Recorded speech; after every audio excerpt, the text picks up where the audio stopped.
I read 13 books in the month of December, and here's my quick wrap up. Yes, no, or maybe. Yes, this short book is filled with heartache, loss, love, laughter. Our main character, Sav, is just such a likable character, and there's so much growth that we see by the end of this story. Yes, the story is fast paced and kept me on the edge of my seat. I love that there's multiple point of views in this story because I never knew who I could trust. Maybe leaning yes, this is a fun Hades and Persephone retelling. I know that there's multiple books in this series, but I loved how the story ended because I didn't feel forced to read the second book, and that's why I say yes. No, this book was a little too weird. I didn't really see where we were going with the story. I couldn't really relate to the characters, and it was just really weird. And the ending of the story just didn't shock me and make me feel any sort of way.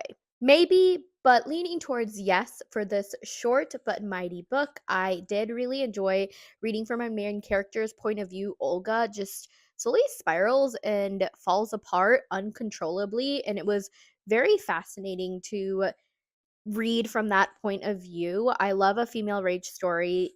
The maybe comes from the part where something happens with an animal and I'm not into that. Maybe if you like Full Metal Alchemist, this is a fanfic that you should read. Yes, this was such a favorite, but you have to read the first book, One Dark Window, before you pick this up. This book was so strange. If you read Bunny, then you'll know Mona Awad's writing style, but this book was wild. I don't know how I feel about it. Truly. Yes, no, maybe, no, maybe.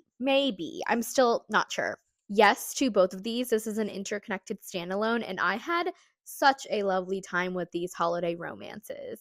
I love the first one the most, though. Yes, I went into this with low expectations, and I am surprised by how much I enjoyed it. The main character might not be everyone's cup of tea, but I think there's going to be growth going into the second book. Yes, you should read this book if you enjoy One Tree Hill and listen to the audiobook.